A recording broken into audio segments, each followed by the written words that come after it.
Little Red Cap by Grimm Brothers. Once upon a time, there was a sweet little girl. Everyone who saw her liked her, but most of all, her grandmother, who did not know what to give the child next. Once she gave her a little cap made of red velvet. Because it suited her so well, and she wanted to wear it all the time, she came to be known as Little Red Cap. One day, her mother said to her, "Come, little Red Cap, here is a piece of cake and a bottle of wine. Take them to your grandmother. She is sick and weak, and they will do her well. Mind your manners and give her my greetings. Behave yourself on the way and do not leave the path, or you might fall down and break the glass, and then there will be nothing for your sick grandmother."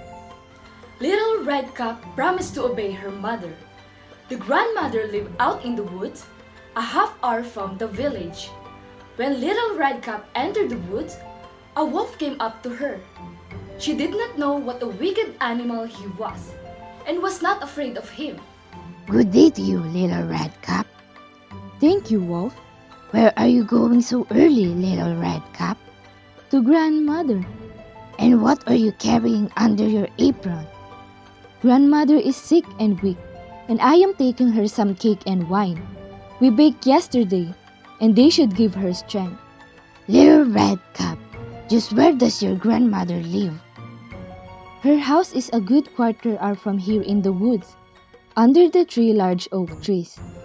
There's a hedge of hazel bushes there. You must know the place," said Little Red Cap. The wolf thought to himself, Now, there is a tasty bite for me.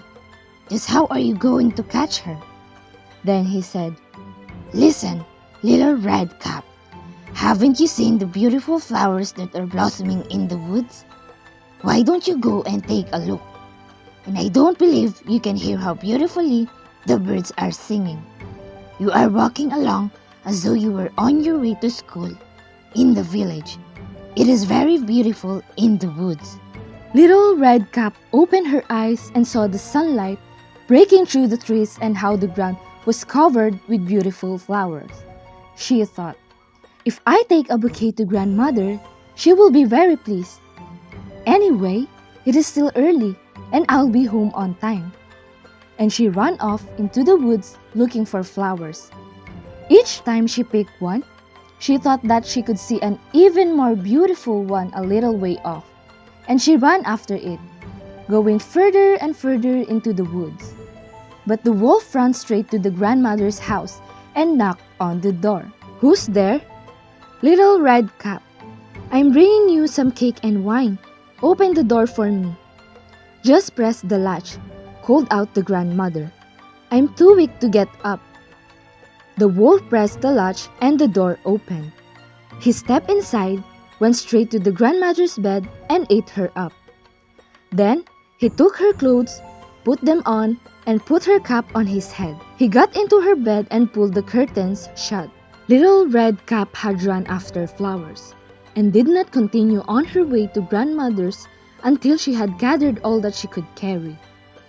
When she arrived, she found to her surprise that the door was open. She walked into the parlor, and everything looked so strange that she thought, "Oh my God, why am I so afraid? I usually like it at grandmother." Then she went to the bed and pulled back the curtains. Grandmother was lying there with her cap pulled down over her face and looking very strange. "Oh, grandmother, what big ears you have! All the better to hear you with." "Oh, grandmother, what big eyes you have! All the better to see you with." "Oh, grandmother, what big hands you have! All the better to grab you with." "Oh, grandmother, what a horribly big mouth you have! All the better to eat you with." And with that, he jumped out of bed, jumped on the top of poor Little Red Cap, and he ate her up. As soon as the wolf had finished the tasty bite, he climbed back into bed, fell asleep, and began to snore very loudly. A huntsman was just passing by. He thought it strange that the old woman was snoring so loudly, so he decided to take a look. He stepped inside, and in the bed, there lay the wolf that he had been hunting for such a long time. He has eaten the grandmother, but perhaps she still can be saved. I won't shoot him, thought the huntsman. So he took a pair of scissors and cut open his belly. He had cut only a few strokes when he saw the red cap shining through. He cut a little more, and the girl jumped out and cried, "Oh, I was so frightened. It was so dark inside the wolf's body." And then the grandmother came out alive as well. Then Little Red Cap fetched some large heavy stones. They filled the wolf's body with them, and when he walked up and tried to run away, the stones were so heavy that he fell down dead. The three of them were happy. The huntsman took the wolf's pelt.